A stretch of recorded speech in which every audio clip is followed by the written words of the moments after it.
Reciban un fraternal saludo y nuestro deseo sincero de que ahora y siempre Dios los bendiga y los guarde.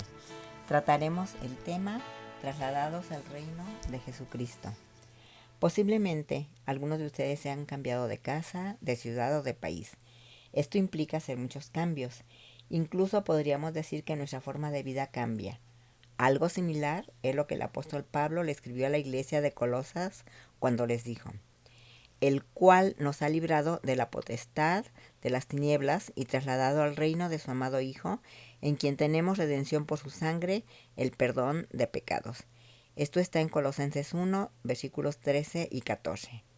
El apóstol quería que la iglesia comprendiera que la nueva vida por haber sido trasladados al reino del amado Hijo de Dios era para ellos. Analicemos primero lo que hemos leído.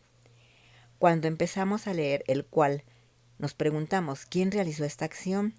No habla de un sujeto implícito, pero en el versículo anterior, el versículo 12, menciona al Padre y no menciona a nadie más. Y en el versículo 13 dice, al reino de su amado Hijo. Sabemos todos que Jesucristo es el eterno Hijo de Dios. Por lo tanto, el Padre es el sujeto de esta oración. Él es quien la realiza. Observemos ahora el tiempo de los verbos. Nos ha librado y trasladado. Dios nos ha librado. Está en antepresente. Este tiempo gramatical indica que la acción se realizó en el pasado y continúa en el presente. Trasladado es participio verbal. Aquí expresa una acción simultánea o realizada al mismo tiempo. Tenemos hace referencia al pronombre nosotros y está en presente.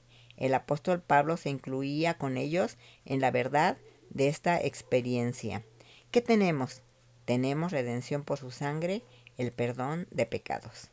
Concluimos entonces para comprender nuestros versículos. Cuando una persona se acerca a Cristo sinceramente arrepentida, tiene redención o salvación por la sangre de Cristo. Tiene el perdón de sus pecados. En ese momento es librado por el Padre del dominio de las tinieblas y es trasladado al reino de Jesucristo. Y vive de manera diferente desde ese momento. Como cristianos, ¿es necesario que se nos recuerde que debemos vivir de manera diferente a este mundo? La respuesta es sí. Veamos la razón. La iglesia en Colosas.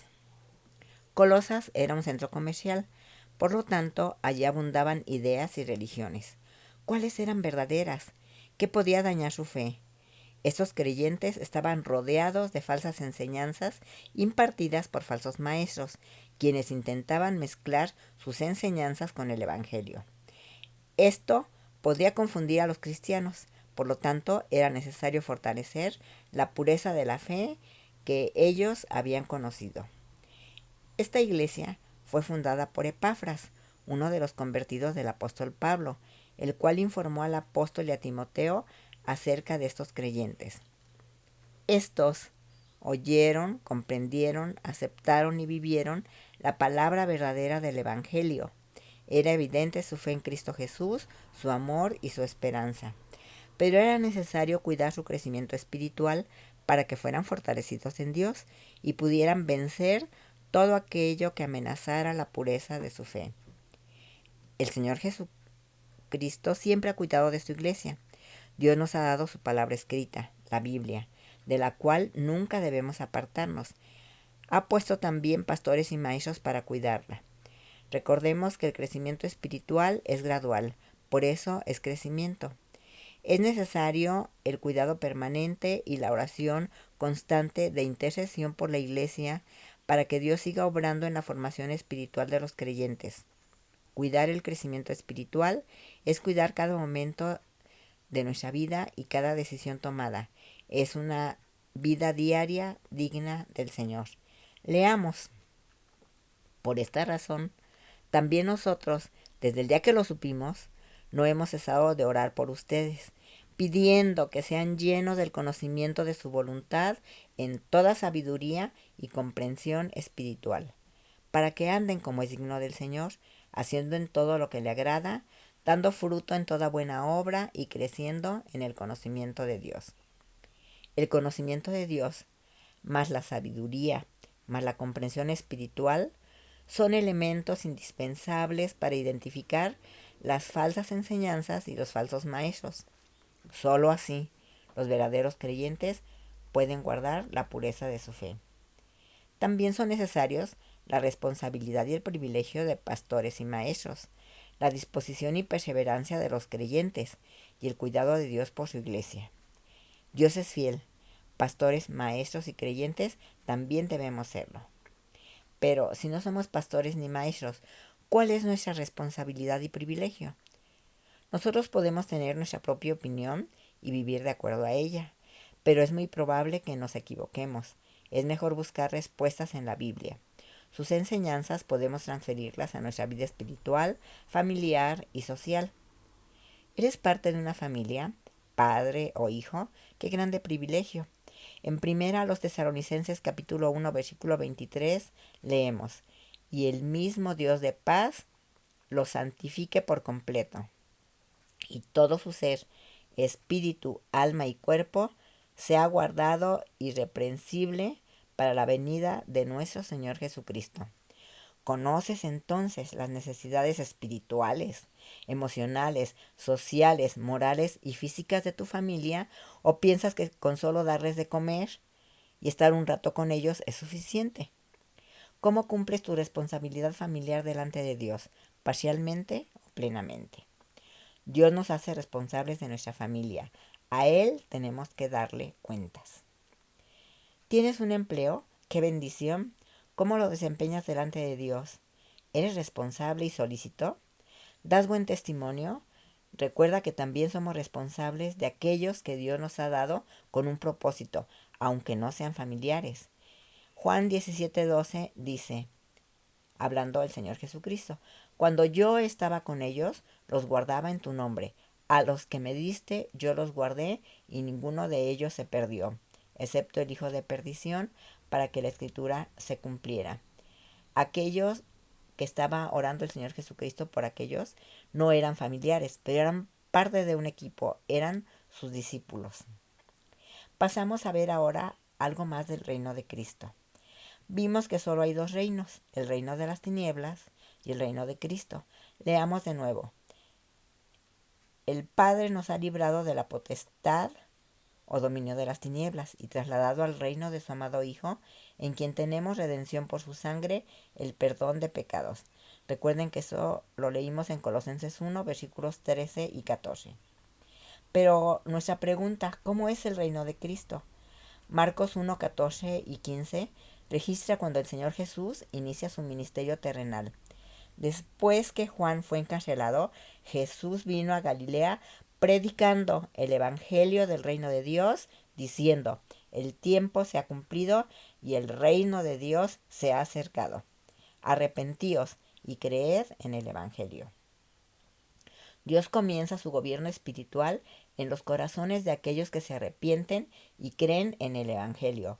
Esto no lo digo yo, ya lo acabamos de leer en el evangelio de Marcos. El diablo, por lo tanto, ya no tiene ningún poder sobre ellos, ni ellos viven de acuerdo a sus normas, que son contrarias a las de Dios. El reino de Dios lo forman personas que viven de acuerdo a la palabra de Dios y manifiestan las virtudes de su Señor y Salvador Jesucristo. Por esto, en el capítulo 3 de la Epístola a los Colosenses, el apóstol Pablo les enseñó la diferencia entre la vida antigua, la de las tinieblas, y la nueva vida, la del reino de Cristo. Dios quiere que vivamos en este tiempo de forma diferente, de acuerdo con la enseñanza bíblica. ¿Cómo es el reino de Cristo? En la Biblia hay pasajes que describen este reino. Leamos uno de ellos que mencionan lo que hay en él: justicia, rectitud, protección, provisión, bienestar y algunas más. En Isaías 32, versículos 1 y 2 leemos, refiriéndose al reino del Señor Jesucristo: ciertamente un rey reinará con justicia, y príncipes gobernarán con rectitud. Cada uno será como refugio contra el viento y un abrigo contra la tormenta, como corrientes de agua en tierra seca, como la sombra de una gran peña en tierra árida. Precioso trabajo de equipo con Cristo Jesús como Rey y Señor. Cuando dice cada uno, nos incluye. Por eso es importante examinar nuestra vida personal. ¿Cuáles de estas virtudes forman parte de nuestro carácter? ¿Cuáles seguimos cultivando de manera responsable, de manera personal y de manera familiar también? ¿Cuáles se manifiestan en nuestra vida familiar y social? Recordemos, un rey justo solo puede gobernar con justicia cuando sus colaboradores son también justos. ¿En cuál reino vivimos? Escuche, el que dice que permanece en él debe andar como él anduvo. No hay opción. Lo invitamos a que hagamos una oración. Oremos. Padre, gracias por tu palabra que fortalece nuestra fe en ti y en tus promesas. Concede arrepentimiento a todos aquellos que escuchan tu evangelio para que sean salvos. Y a todos los que te han aceptado, concede fortaleza espiritual para vencer todo aquello que pueda apartarlos de la pureza de la fe. Bendícenos y guárdanos del mal para permanecer fieles en tu reino. Amén.